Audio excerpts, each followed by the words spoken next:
Despite those increases, Nigerians have not enjoyed significant improvement in power generation.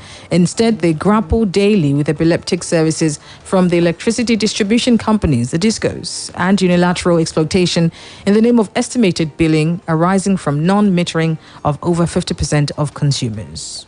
We're also concerned that the current economic recession made worse the hyperinflation has resulted in skyrocketing prices of foodstuff, while increase in prices of petroleum products has also triggered further increase in transport costs and rents, with unemployment rates frightening at about 33.3%, while the spending power of average Nigerians has drastically reduced. Any further hike in electricity tariff, Mr. Speaker, at this time will amount to an overkill, lack of empathy, and the height of insensitivity. The House therefore resolves to urge the federal government to direct the Nigerian Electricity Regulatory Commission to rescind its decision to further increase electricity tariff proposed for June 2021 in view of the hard times Nigerian masses are currently going through. 2. Mandate committees on power, poverty alleviation, labor, employment, and productivity to ensure compliance. Mr. Speaker, I so move.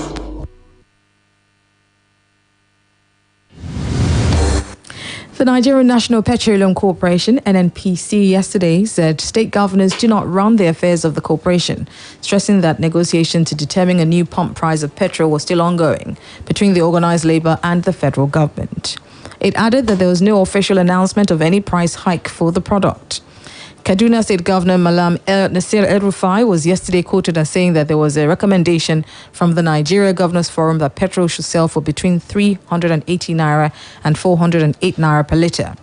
The recommendation was a request for the complete removal of the subsidy on petrol.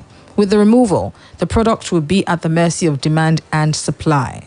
But the NNPC Group General Manager, Group Public Affairs Division, Dr. Kenny Obatero, said that it was not the responsibility of state governors to run the corporation. He assured the general public that the recommendations of 408 naira per litre would not lead to any scarcity of petrol. The Nigerian Communications Commission has said Nigerians will have to submit the international mobile equipment identity of their phones to it from July. The regulatory body said this in the Commission's revised National Identity Policy for SIM card registration. The NCC's move to start the implementation of the device management system, a centralized equipment identity register, is backed by the President Muhammadu Buhari. A portion of the policy said accordingly, His Excellency President Muhammadu Buhari, GCFR, has directed that the device management system should be implemented within 3 months.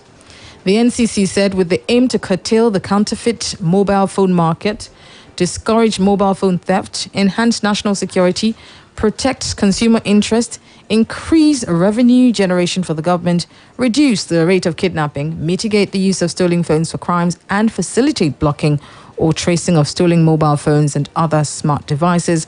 One of the means to achieve this is through the deployment of device management system.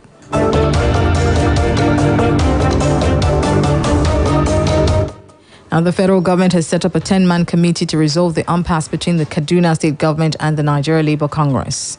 Minister of Labour and Employment Chris Ngige said this after a closed-door meeting with the NLC and representatives of Kaduna State government in Abuja. Ngige said that the meeting recognized that the current impasse was caused by communication gap between the two parties.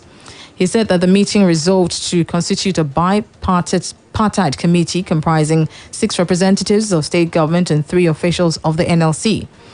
Ngige added that the work plan is to itemize the structure and substructure in the state and local government of their activities.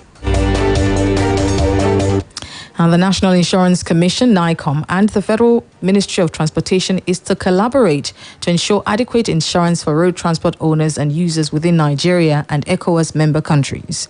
The Commission and the Ministry agreed to collaborate when the Minister of State for Transportation, Senator Gbemisola Saraki, paid a visit to the Commissioner for Insurance, Mr. Sunday Thomas, in Abuja. A statement by the Commission said the Ministry and NICOM agreed to immediately establish a joint committee to look into different areas of interest to ensure a mutually beneficial relationship. The statement said Thomas assured the Minister of the readiness of NICOM to collaborate with the Ministry of Transportation to ensure adequate insurance coverage in the sector. He said the Commission was ensuring order in the insurance sector, particularly in the vexed issue of fake insurances in the road transport sector.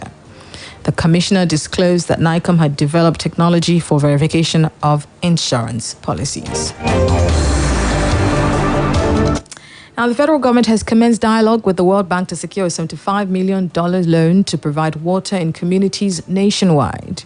The Minister of Water Resources, Mr. Sulaiman Adamu, made the disclosure at an interactive session with media executives in Abuja. He said that government planned to commence a pilot program of the water supply in 6 cities in the country. He, however, did not name the cities to benefit. The minister said that government was also seeking funds to tackle the perennial flooding along River Niger and River Benue. He defended the penchant for government to build dams in the northern areas of the country, arguing that southern Nigeria does not need dams because the area has enough rainfall all year round. Time now to join up with Femi Ojo for some stock exchange reports. A beautiful morning to you. Here is a summary of trading activities on the floor of the Nigerian Stock Exchange for yesterday, the 20th day in the month of May 2021. A bearish way to close the market for investors on the floor of the stock market yesterday, as the whole share index dropped by 0.30% to close at 38,328.13 basis points, over 157.2 million units of shares valued at over 1.739 billion naira was traded in 2,824 deals, and we have the equity capitalization at the close of trading summing up to over 19.9 trillion naira.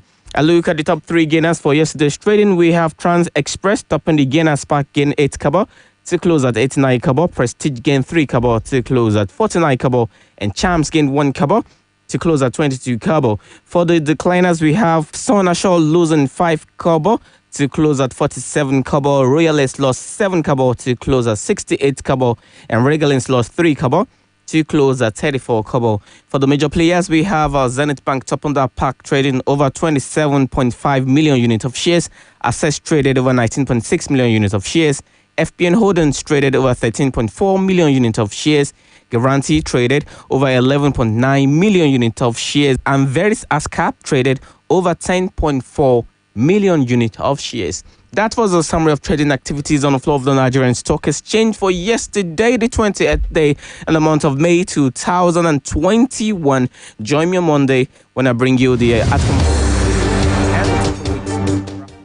That's it on Business Splash for today on Splash 105.5 FM, the Integrity Station. Join us next week for another edition. Good morning. Thank you for listening. I'm Ronke Giwa Onafuwa.